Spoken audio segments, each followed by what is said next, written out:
Welcome to Midwest Hunting and Outdoors by Two Dumbasses. We're going into our next part of what you need to know on moose hunting. Just as background, this is what you need to know for those people who missed the first couple of parts is, hey, I went moose hunting with a group of three other guys up in northern Canada. And we did a Zoom call talking about what you need to know to have a successful moose hunt and what you should know about going across the border. So you're going to want to stay tuned to this episode to find out what's next. Hi, this is Tim and Doyle. Welcome to Midwest Hunting and Outdoors by Two Dumbasses, a podcast about the outdoors, hunting, and being a steward of the land. Hey, if you like what these two dumbasses are doing, please hit the like button and subscribe today.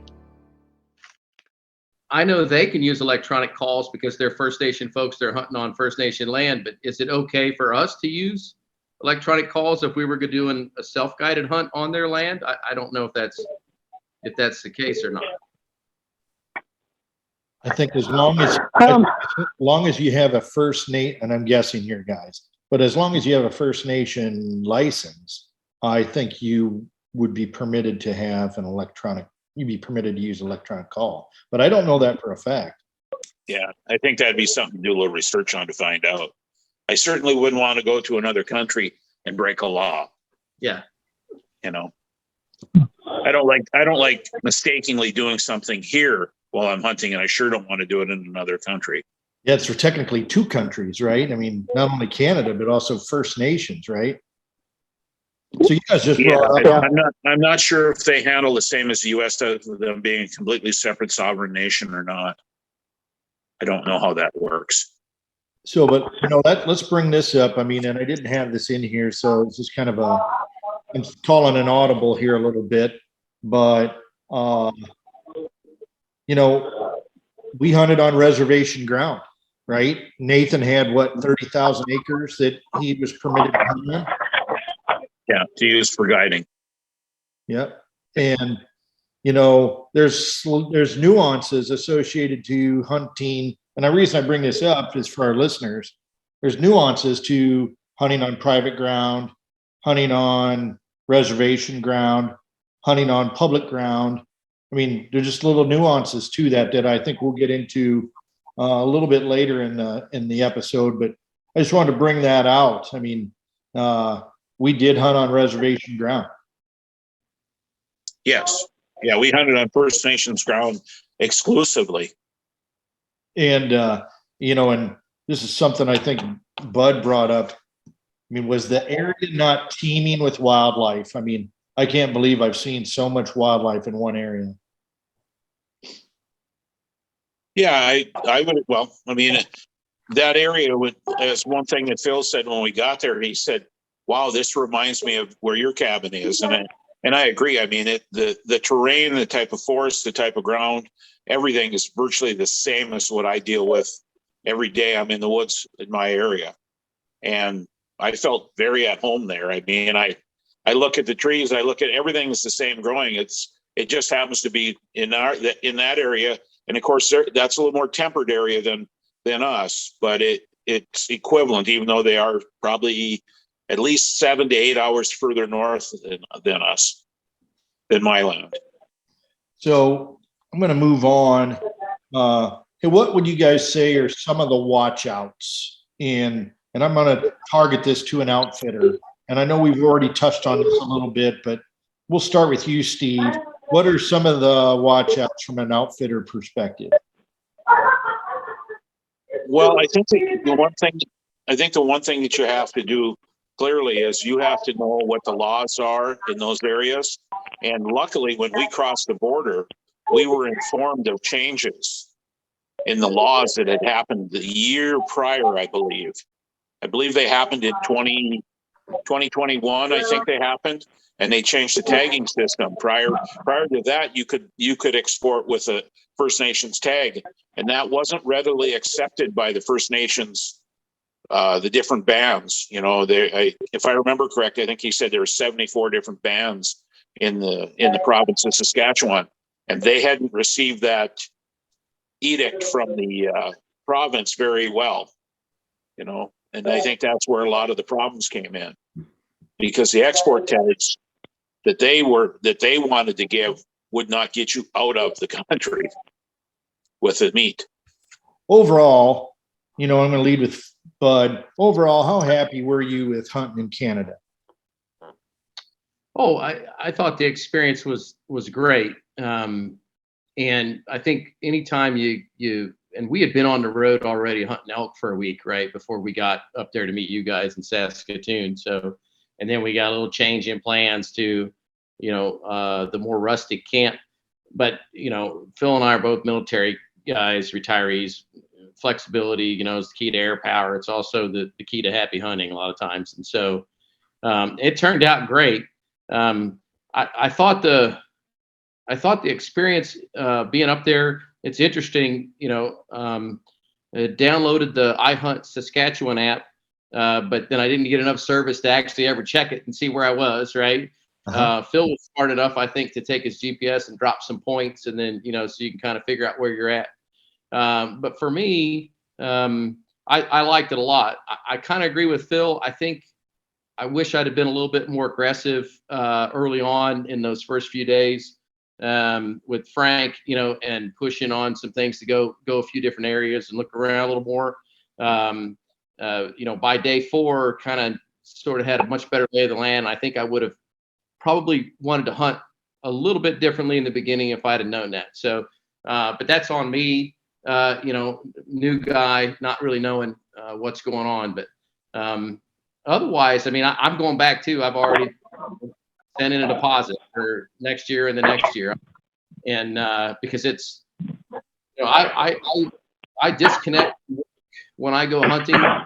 It's refreshing for me, the soul refreshing activity, and the place up there is fantastic, and so I'm going to do it again. So clearly, I liked it. And so, I'm thinking about 2024. I think you and Phil and I are all confirmed, right? Yeah, and I've got an answer from my son over the weekend, and he wants to go next year, and I would go 2024 and shoot one again in a heartbeat. So I just have to get with Nathan and get my deposits there. Yeah. So are you and Chet both going to hunt in 2024, or are you just going to go with Chet? Okay. He can go. He wants to go next year, and Nathan told me that I could just come with on the hunt, and maybe I can find something else to hunt while we're there. But to bring back 2 moose or to kill 2 moose, 1 moose is enough. It's a lot of cutting. Yeah.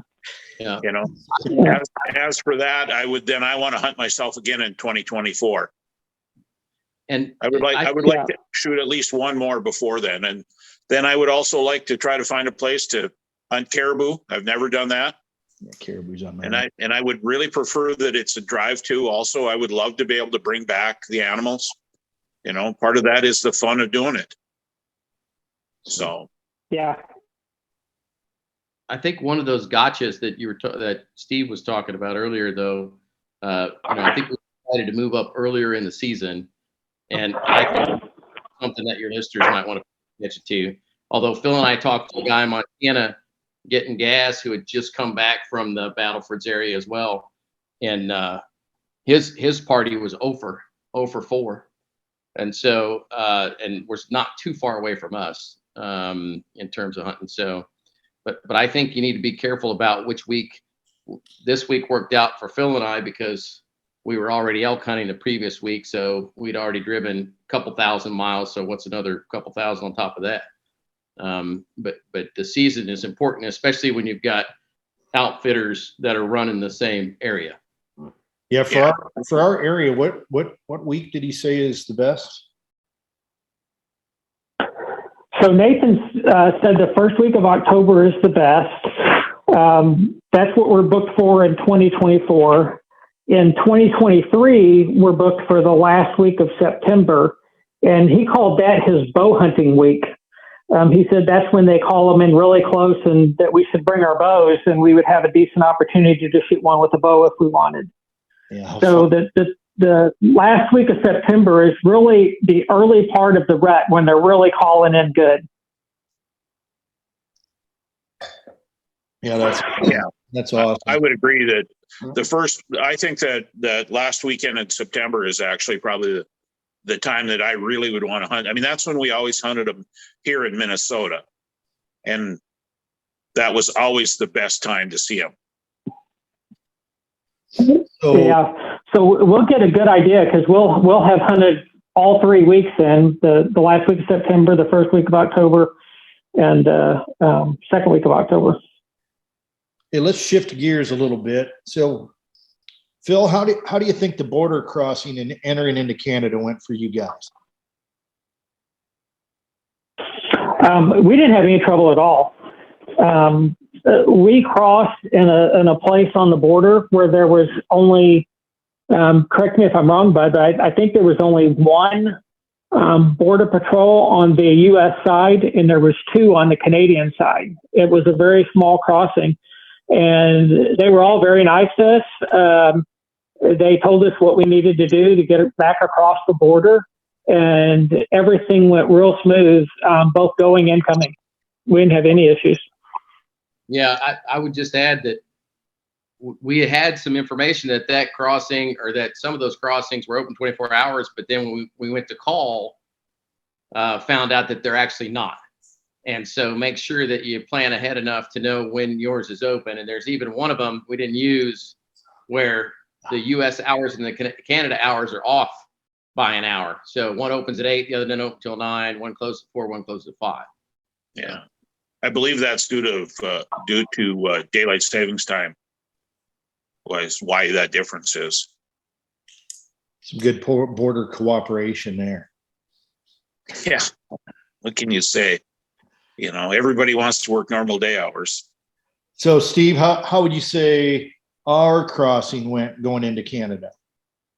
I think going into Canada, it went well. I don't think we had any troubles at all with going to the border. We went in and filled out our forms so that, you know, we had the important things to us listed by serial number. So bringing them back into the States wasn't a problem. We crossed into Saskatchewan, and there was basically a lineup of people waiting to get their paperwork for importing a firearm. And we happened to be at the back end. And then I guess through Providence, just dumb luck, call it whatever, one of the conservation officers walked in and had a problem with some tags for another individual the day before, and actually went back, and he was there to go through the video of the interview room he was in with him and with the gentleman, and then came out and said he'd like to speak to all of the moose hunters. And he went to each group and spoke to each group. So we ended up spending probably nearly an hour there while we waited for him. And it took 25 minutes by the time we got the paperwork done for the guns and everything, bringing them in. And then we spent another half an hour waiting our turn and talking to the CO. And that was a very important time because he made it abundantly clear that of this changes from 2021, the first change, I believe, the first year you had to have these new tags for export tags that are approved by the provincial government there, that we had to have those to cross, and we could not leave First Nations land without having those in hand. And he also told us at that moment that if we filled out a tag and we didn't get that tag, we were to call him. Now, I don't know what that meant exactly, if that meant we were going to be getting our animal or not getting it, but we were told that if we didn't get the new green tag, to make sure to call him. Yeah, and for our viewers, we'll show at the end of this episode, I took a picture of this green export tag, and it's green for First Nations. So if you're hunting on First Nations or Indian reservation ground, you have to have this green export tag. He made it clear the day before, and he asked us where we were hunting, and we told him we were up hunting up by north of North Battleford. And he said, there was a gentleman that came through last night, the previous night, and who had been hunting up in this north of North Battleford area. And he was a little vague as far as who this hunter was hunting with, but he cleared that up later on. But they had seized the moose, the animal, fine the guy, was it $2,000? $2,100. $2,100. And now we're not sure, but I think maybe his hunting rights were suspended. I don't believe his hunting rights were suspended, but he was definitely cited and had to pay a fine before leaving the country. And lost lost his meat was confiscated and his horns were confiscated. So and upon when we did stop on the American side, and that was one thing that we were warned about, and they were familiar with the fact you had to have the green tag, and they told us even on the U.S. side at the border crossing that we had to have this tag, and there happened to be 4 officers from the U.S. Fish and Wildlife Service there, plus 4 other officers from Border Patrol there that were inspecting everything that came across. Now, when it came time for us to return with our elk or with our moose, there was not near the contingent of officers there. It went very well, very smooth, but we had everything done. Our guide was extremely good about saying, you need to do this, this, this, this to go across, and this is what you have to do. And we did everything, and we breezed right through. Yeah. So now, Phil, I think the 4 of us met up in Saskatoon. Is that right? Yeah. Right. And so Right. I think the 4 of us I think this is a good time to continue talking about export tags, because I mean, where you crossed, they didn't talk about export tags, right? No, they didn't mention it at all. So, I mean, it was after the fact. I think it was super smart that the CO, or lucky, maybe is a better word, that the CO officer, conservation officer, ended up reaching out to us and explaining to us the details on these export tags. But then the reason I wanted to focus on you, Phil, you reached out to the outfitter and then onto the guide to talk about the green export tag, right? Right.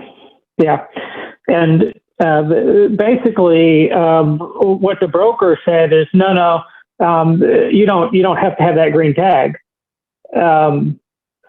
which was concerning because I expected him to know what the laws were, right? And so you asked about gotchas a while ago. I would offer that I was a little bit naive in thinking that the folks that I had talked to would know what all of the laws were, and that as long as we did what they told us, we were fine. In hindsight, I would recommend that you definitely got to know for yourself what the laws are, because you can't always count on them to know what the laws are. And this was a case that it's been developing, like Steve said, for over the last year. And it really comes down to, there's an argument between the province of Saskatchewan and the First Nation tribes over how that First Nation land is managed. And it's in the courts. There's lawyers involved. I don't know if it'll be resolved by next year. I would be surprised if it is. But as we all agreed when we talked about it, is we didn't really care. We just didn't want to be caught in the middle between the two. So as long as the outfitter understood that we required that green tag and he offered us that green tag with our moose, then we were fine. Where we were going to get into trouble, and this is where we would have had to have called the officer that Steve talked about, is if they would have not given us the green tag. So it took us a couple of days of talking to different folks before they clearly understood that we were not going to accept leaving the reservation without that green tag.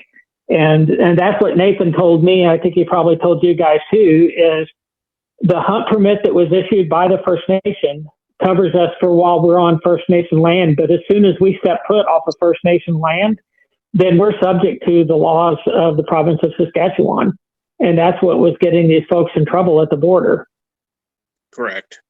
That is correct. That is why that, and I can't say enough to about that CO. Look, he was looking out for our best interest, And he was adamant about it, though, you know, having an understanding of law enforcement, I understand where he couldn't say too much, but he gave us more than enough information to be very cautious about what we were willing to do. I think that, and when we got there and I started to explain some of these things, you know, and luckily, Phil's son had talked to someone he knew whose his father had trouble, and we ended up touching base with that gentleman that evening, and he also got his moose confiscated because he didn't have the green tag that he was supposed to have when he went. So, you know, again, in that situation, buyer beware. You need to be sure you have everything there is. And I know that the next year, I will reach out to the same CO and ask him how things have went with it. And if it's all still there, and I'm sure the gentleman will remember us. He spent enough time talking to us and being very adamant about us making sure that we had that green tag. Yeah, I wouldn't, and you know, this is more for our viewers and listeners. I wouldn't let it inhibit you from going up there and hunting. It's just making sure that your I's are dotted and T's crossed, and you're making sure that you're going to get a proper export tag. And again, we're talking a green export tag for reservation hunting, but I cannot off the top of my head. I think it's red, but it's another colored tag for everywhere else. It's not reservation. So yeah, it was an orangish red, you know, color. I don't know if it was orange or whatever. It was a photocopy we were looking at, but yeah, for the provincial lands, private lands, it was a different color. Definitely. It was probably more of a burnt orange or whatever you'd like to call it. Would you guys agree with that? You wouldn't let it hinder you? Just no. I would go hunting and will go hunting with this gentleman again. Yeah. I have complete faith in him. What were you gonna say, Bud?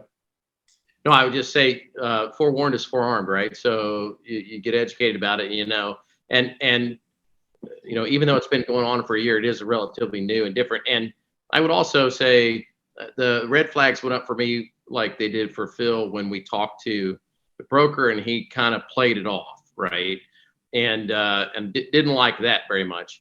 But the reality is it's fairly new, and you know, the border that we crossed, they never said anything about it. The guy said he had the forms ready. He was disappointed that we didn't have one in the freezer, and he said he had the forms ready. But you know, if you guys crossed at a real significant high traffic portal, right, where there are a lot of people, and so not to be an apologist for the broker or the guys that were only sending down the white tags, it hasn't been going on for that long.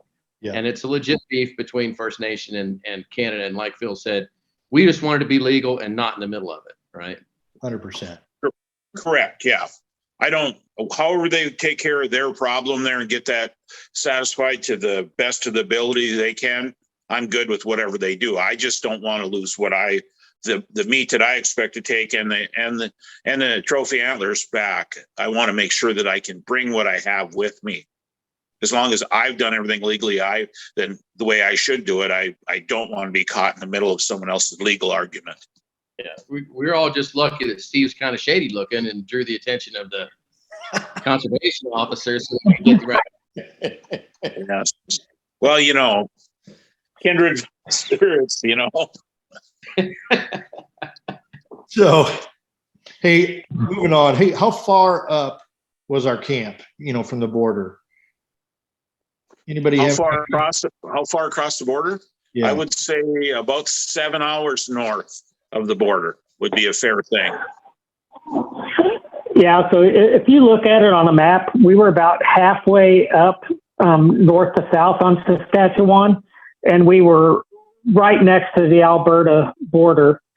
And really, it's only a few hours north of where we are, where there's hardly any roads at all. So from the standpoint of where most people live in Saskatchewan, we were well north of most of the population of Saskatchewan, and it was mostly gravel roads and a lot of open country. Yeah, I mean, I was looking at it, and we were really not that far from the Northwest Territories. Well, we were still probably, I would say 4 hours fly time even, I mean, it was quite a ways. It probably 800 kilometers, 600 miles, whatever you want to say in that situation. But the road we were on when we turned, once we took off or got off the gravel road in the bush and turned onto to what was as close to a paved road as you could get there, it's an oil shale press road. That road went on to Fort McMurray in Alberta. So, it just hooked back around and went up to Fort McMurray. So we were far enough north. I know that. No, I was just going to say from where we were there in North Battleford, it was several hours on straight north of there to La Ronge. And the paved roads, the last paved road going north ends about 30 miles north of La Ronge. But there's a gravel road then that goes, and I'm saying 8 hours. It's a gravel road that you're driving 60 mile an hour on, and it's an 8 hour drive from La Ronge up to the airstrip up there, Points North Landing. And it's probably been 10 years ago or so that they built another road from Points North Landing up to Black Lake. And that's got to be another 10 or so hours on gravel road. And that's all still in Saskatchewan. That's before you get to Northwest Territories. So while it may look like not very far on a map, if you were to try to drive it or fly it in a bush plane or a float plane, it's a long ways. Well, it's an even shorter distance if you're looking at it on your phone. It's only an inch. Yeah, where you're talking about is especially, and maybe one of these days this group of gentlemen can go up and make that trip to Wollaston. I would love to do that. Absolutely. Yeah. Just remember when you're on those big heavy roads like that for heavy equipment, always remember that the man coming at you in the truck, he takes his section of the road right out of the middle. He doesn't get on the soft edges. Yeah. Hey, moving along. If our listeners were to be considering going on a moose hunt, what would be the things they should consider? And I'll start with you, Phil. I'll go back to something that Steve said early on. That the very first thing that you need to consider is who are you going to go with? Who do you trust well enough to take care of themselves, to contribute to the group? Who do you want to spend a week with when you're tired and wet and at your worst and grouchy? There are so many guys that I know and guys even that I've hunted with that I would not want to have that experience with. And so the first thing you really got to take a hard look at is who do you really want to go with? That's going to have a positive attitude, who's going to contribute to the group, and you're going to enjoy spending that time with. And I was a guest, right? I was a guest. I wasn't even chosen, really. Yeah, we kind of got lucky with you. But, yeah.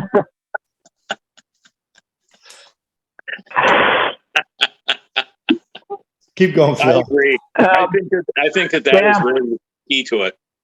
I mean, we had a good group of people, and it was fun. Yeah. And then the other couple things that I would just toss in there is what size of moose are you looking for? How much money do you want to spend? And do you want to drive or fly? Yeah. You guys have anything else to add, Phil, Bud, Steve? I think that just, find out what your expectations are in the camp. I don't know how you have hunted with Joel and what the camps were like, but I've hunted in many places that, as you saw my bedroll, if I had to have slept outside underneath the stars, my bedroll was capable of it. I mean, I would have just laid right down, went to sleep outside if that's what had to be done. So do I want to do that? No. Do I like having all the accommodations?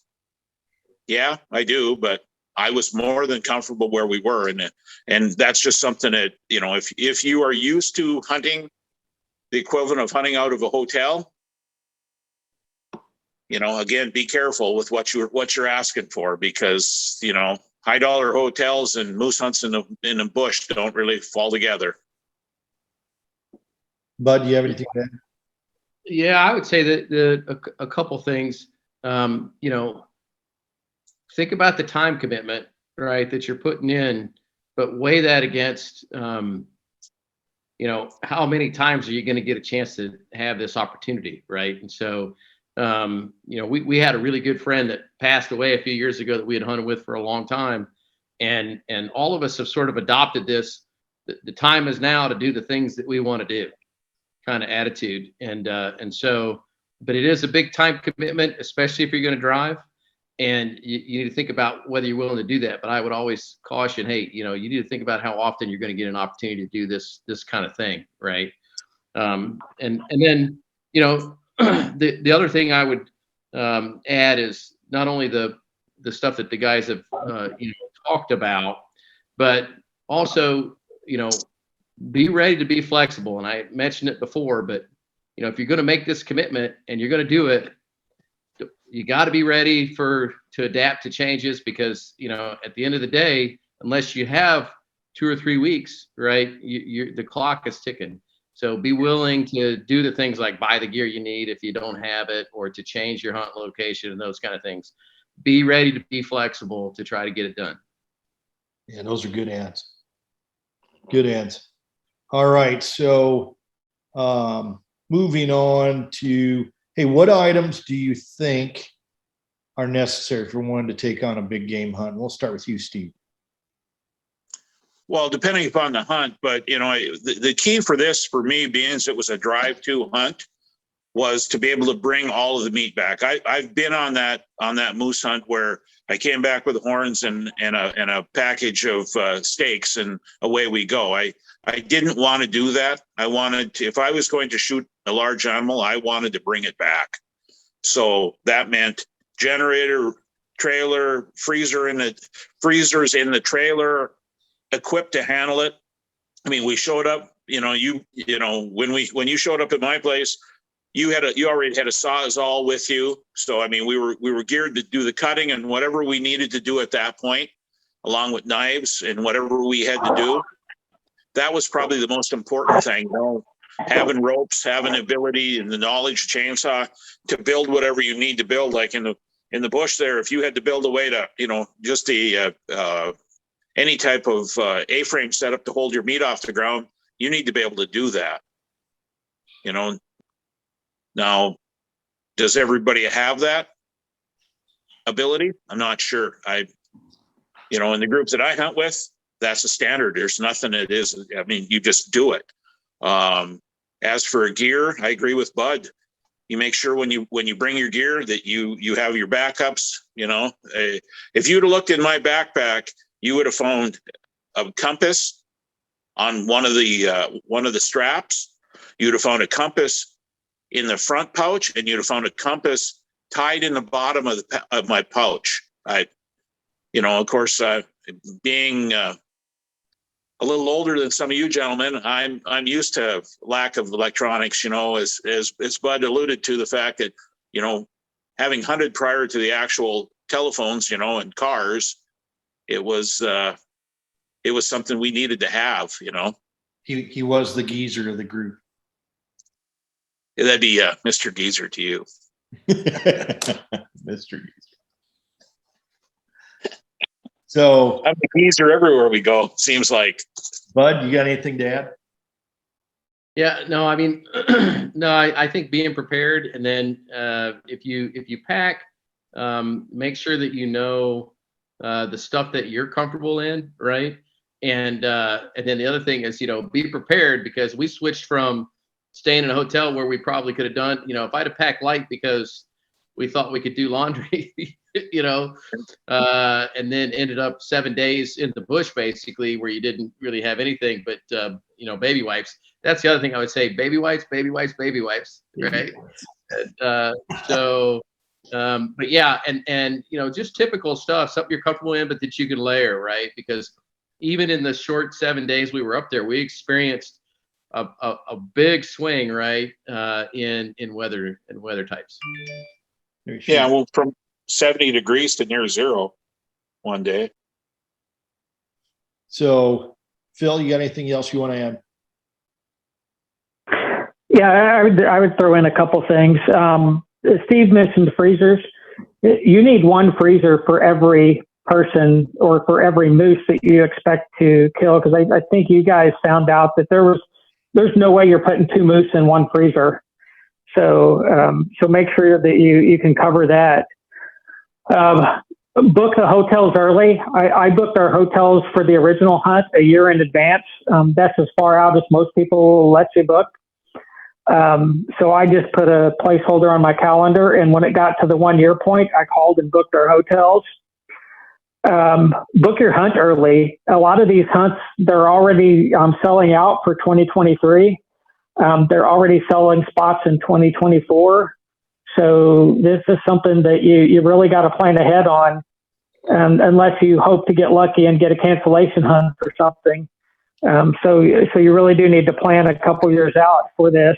And that gives you time to start acquiring stuff. I had a single axle trailer that I was not going to be comfortable taking 2 deep freezes up there on, full of moose coming back. So I traded out and I got a dual axle trailer specifically for this hunt. But by planning 2 years out, it gave me time to put together all of that stuff that I thought I was going to need. I think we bought extra deep freezes because we knew we were going on this and that sort of thing. And the baby wipes, yeah, that's okay, but I'm taking a camp shower next time. Yeah, one thing that, like what I did after we got back was the trailer that Tim and I took up there was to say the least a little low, and it has already been raised, and the axles have been moved on it so that it is now at least 5 inches taller than it was, and it has 2 spare tire mounts on it. So you talk about freezer, Bud. I mean, I think I brought up a 15 cubic feet, and I would say that's bare minimum. You wouldn't want anything smaller than that. Yeah, no, unless you're committed to boning everything out, and I think that might cause a problem for you coming back too, potentially. I think leaving them quartered is probably the easiest way to get back through the border. For sure. Yeah. Yeah, I agree with you, because the moose that Tim shot fit in that freezer simply, but the one I had barely fit in the freezer, the bigger freezer. There you go. That was that veiled bragging about first it was the fact that I shot his moose even though he fell out of the ATV while I was taking the shot. I mean, that seemed to have missed the episode. I just wanted to make sure that got in there.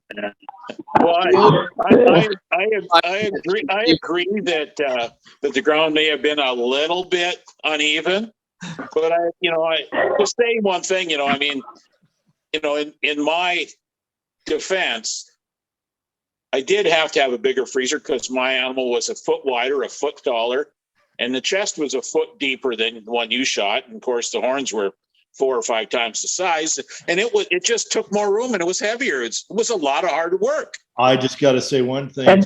Thank God you got a bigger one, because I would have hated to hear you whine if you'd shot something that was smaller. But I think Steve was just talking about himself there. He wasn't talking about the moose yet. So, hey, wrapping up. So let me throw out one more thing here too. I took my Gore-Tex hunting boots that I would use in the mountains that me and Bud had used when we were elk hunting in Montana. What I didn't take was rubber boots or muck boots.